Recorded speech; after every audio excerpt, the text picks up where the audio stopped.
Janet. Janet. I'm one of the genocide survivors against the Tutsi in 1984. In 1994, genocide happened in this country.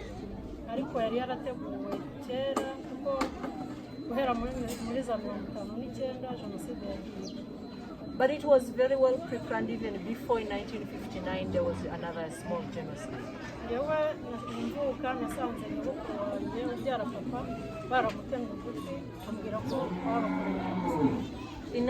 When she was a young girl, her grandmother from the dad's side had a very big scar on the ear. When she asked her, the grandmother said she was actually cut, like during 1959 genocide, she was, cut by a panga.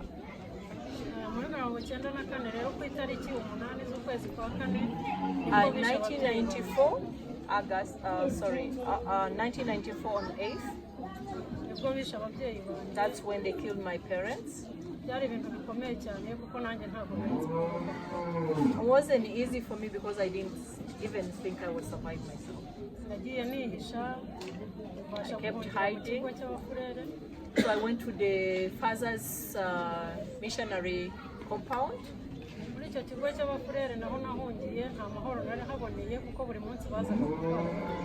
So in that compound, I thought I was safe, but every day the fathers would register the Tutsis, and like every day you would see people going to be killed.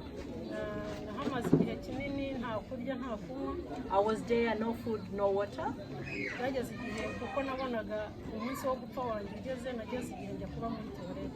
So at one time I couldn't even move, so I just went to live in the toilet. I was there in 2 months. When the RPF soldiers stopped the killing, that captured the area, that's when they found me.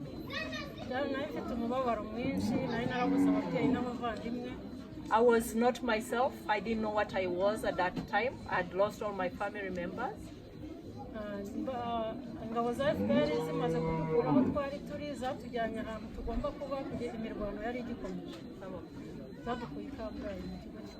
So she was in southern province, so when the RPF soldiers captured that area, moved them to a safe place.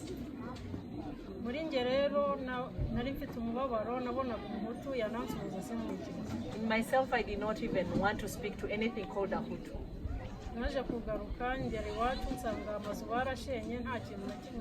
I came back home and there was nothing. The houses were even burned and torn down completely. So, and the genocide perpetrators were still lying around. So time came when they were all captured and taken to the jails.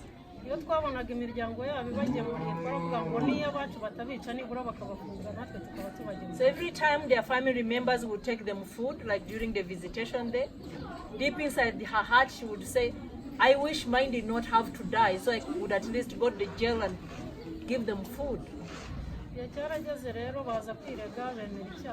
So time came when they came to ask for forgiveness. So we were not happy as genocide survivors. We couldn't believe the government even is taking that direction. Because there was no guarantee they are not coming back to finish us.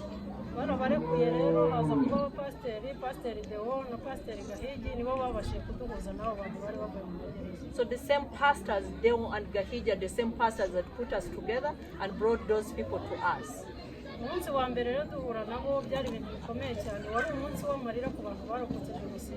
first time the pastors asked us to meet the perpetrators, we were just crying, saying how crazy can they be to make us meet the people who killed our loved ones. So we searched different directions. They thought it's our turn to actually kill them, and we also thought it's our turn for them to finish us.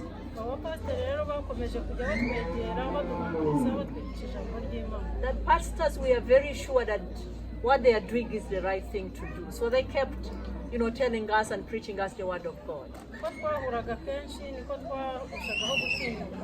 So every time we would meet, a little bit we would feel okay, but really not okay.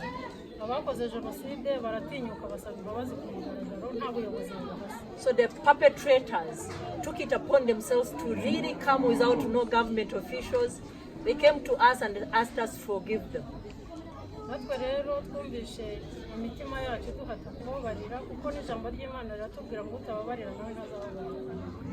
In our hearts, it wasn't easy to forgive them, but we looked at it and said, you know what? Let's just try to accept and forgive them. So we actually initially did not start forgiving them, but when we took it upon ourselves and said, you know, they've been asking and begging to be forgiven. Let's just forgive them.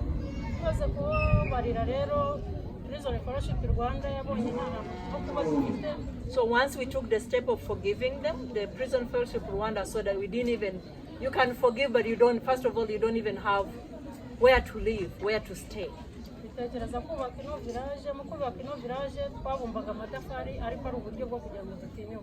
So the Prison Fellowship asked the government for the land to build the houses, but they had another initiative because they made the survivors and perpetrators work together to make the bricks so that they can start talking to each other.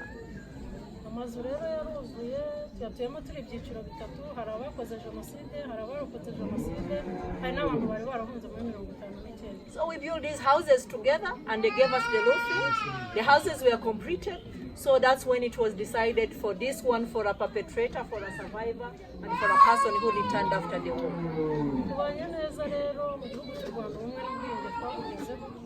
We live together happily. In Rwanda, it's funny, but we've actually achieved the reconciliation.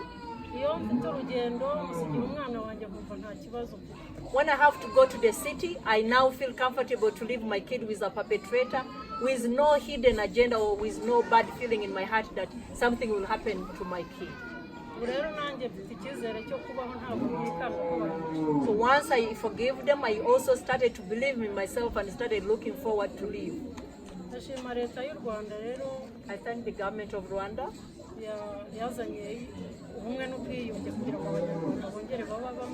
that convinced us to do unity and reconciliation and start forgiving each other. After the genocide, you can see we are happy and we are living again. So today we are talking about different projects. We have farming, we have agriculture.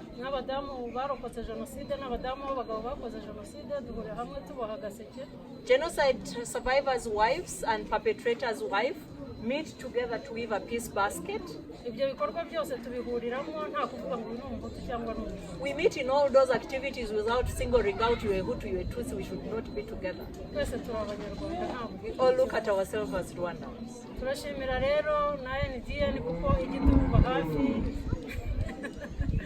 They also thank New Dawn, which is always with them. Oh, and Annie. We also thank you to have taken off your time off to come and visit. We do a lot of small income generating activities. Right now we are running a project of soap making. The liquid soap, they know how to do it. You want some? They can give you. What are you gonna wash?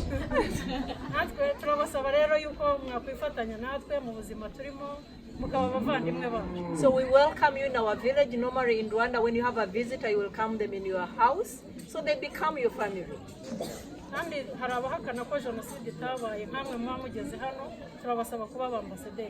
One more important factor that they ask is people, we still have genocide denials outside across the globe. So she is begging you. You've come here, you've seen it. You know it happened, you visited a memorial. So she's asking you to become the Rwandan ambassadors to actually testify to what you've seen. Tell people that genocide happened, but after that people moved forward.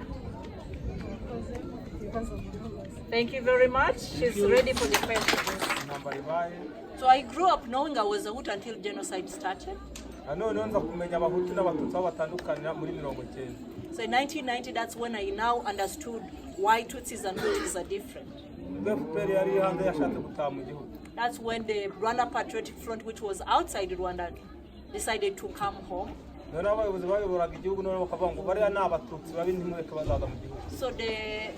the government leaders by then decided to say, those are bad Tutsis, do not allow them within the country.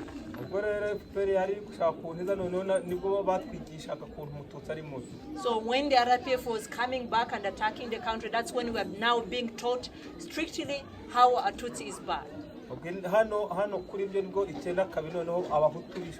In this village in Mbyo, that's in 1992, that's when we started killing Tutsis. We killed their cows, we burned down their houses. And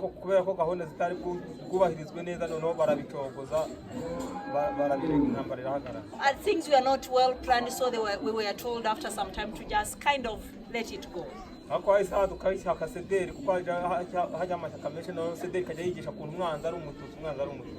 there was a new party called SEDEL that now came in power, and they started teaching how bad a Tutsi was.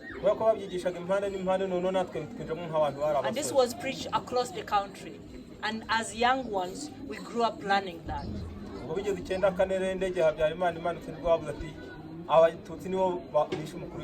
Come 1994, when the presidential plane was shot down, that's now when everything started. They said, Tutsis, we told you they are bad. They are the ones who have just shot down the plane of our president. So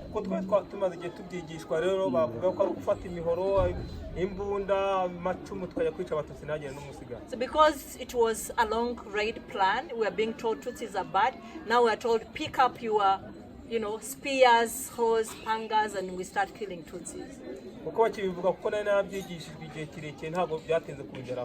Yeah, when we were told, because we have been taught about that for a long time, I immediately acted. Personally, I killed one person, but I was involved in so many groups of attacking other people that I can't even tell you how many of those.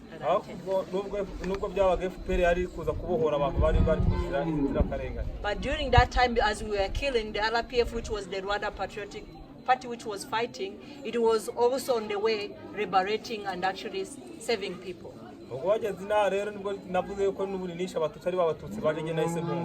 So because when they arrived here and they were about to save people, because I knew I would kill Tutsis, so it was my time to run away.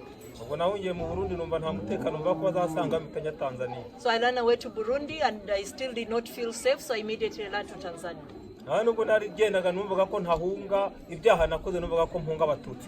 Even then, as I was running away, I did not realize I was actually running away because I committed sin. I was running away because Tutsis were bad. So I was running away from people instead of realizing what I did. So I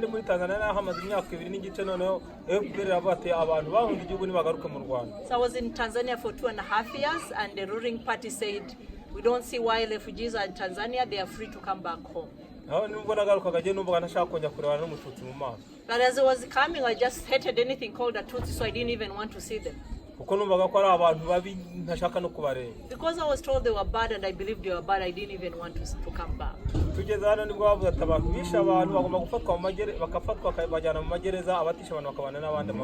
So when we arrived, they separated that. They said those who perpetrated, who killed people, needs to go to jails, and those who did not do anything, they need to go home and live their normal life.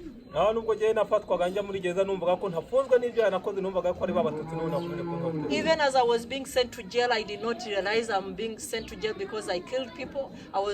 He was thinking he was sent in jail because he killed Tutsis.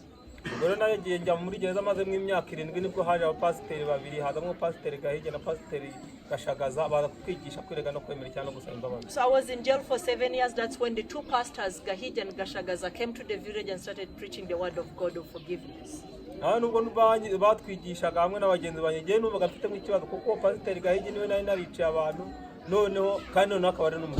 My biggest problem was one of the pastor Gahiji who was preaching us was the guy I had killed the entire family, and he was a Tutsi. So I was like, what the hell is he talking about?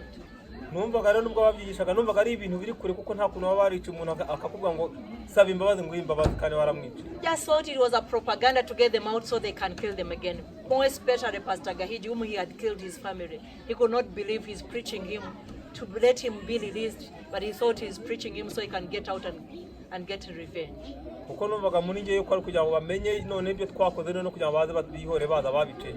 So for him, he thought it's a way to actually understanding and learning how many people they kill so that when they get out, they can kill them, vice versa. Surprisingly, pastors did not give up, they kept coming to prison. So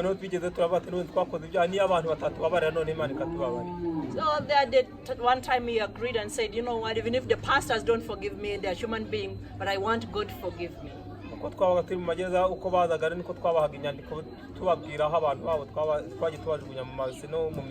So because some of these pastors who had killed their families, so we decided to tell them where we killed their loved ones and how we killed them and where we threw their bodies. So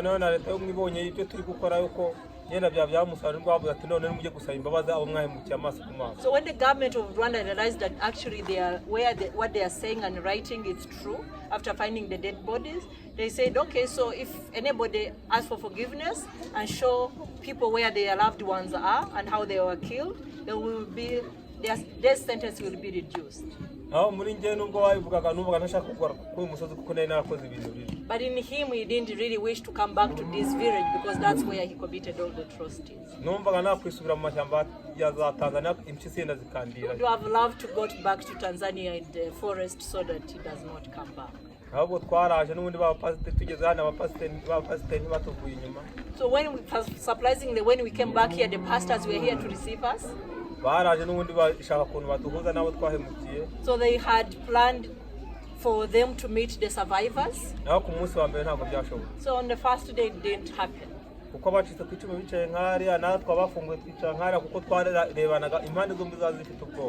On the first day it was funny because the survivors were sitting that side and perpetrators that side, and they were all looking at each other with no word at all. Everybody was just waiting for the revenge. So they thought it's another way of getting them together so they can as well revenge and kill them. And the survivors are also traumatized, thinking they've brought them back to complete what they started. So the pastors couldn't do anything because nobody wanted to talk to each other. They just prayed and sent them back to prison and survivors back home. They organized another date for the meeting. So as perpetrators on second day, we said, you know what, come what may, let's just go greet them. Even if they kill us, they will be justified.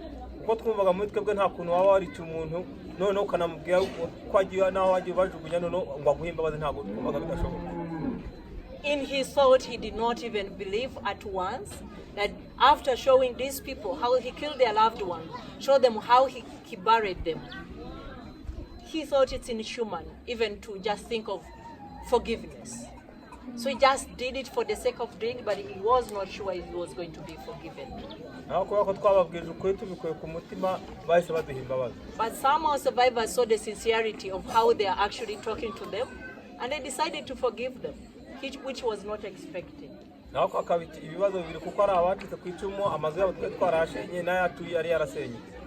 the problem wasn't only killing people. The problem is we killed the people and we also even brought down their houses. We burned down their houses. So if both perpetrators did not have houses because they were in prison and the houses were destroyed, and survivors did not have the houses because perpetrators had burnt their houses down. So that was the biggest issue. So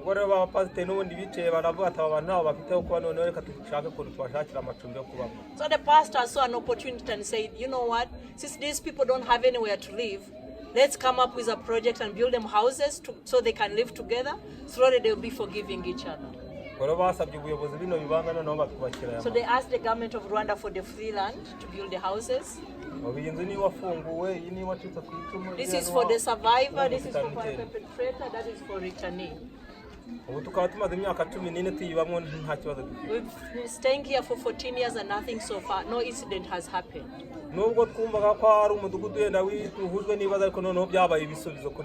Before we thought it's just a village for people with so many problems, but to date we can tell otherwise.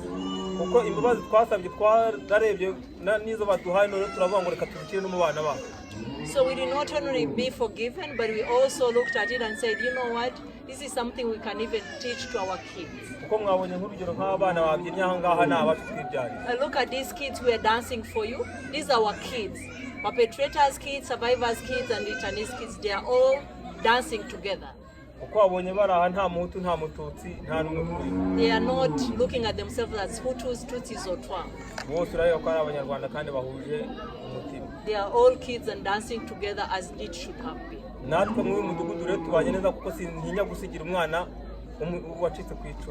Even in this village, now we live happily and together.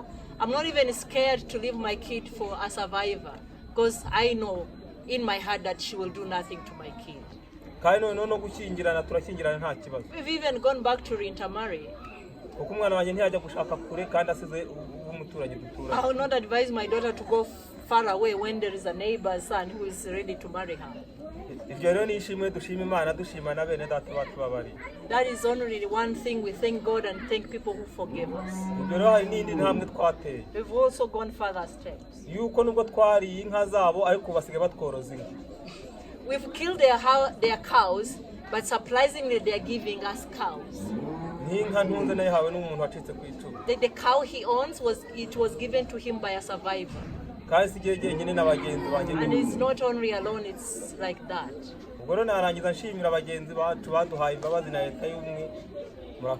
So we will just finish by thanking the people who found it in their heart to forgive him and thanking you for visiting. Thank you. If you have any question, please is ready to answer your question. How old was he when he was in genocide? He was 19 years old. 19 years old. Yes. And when he came out back to the village, how old was he?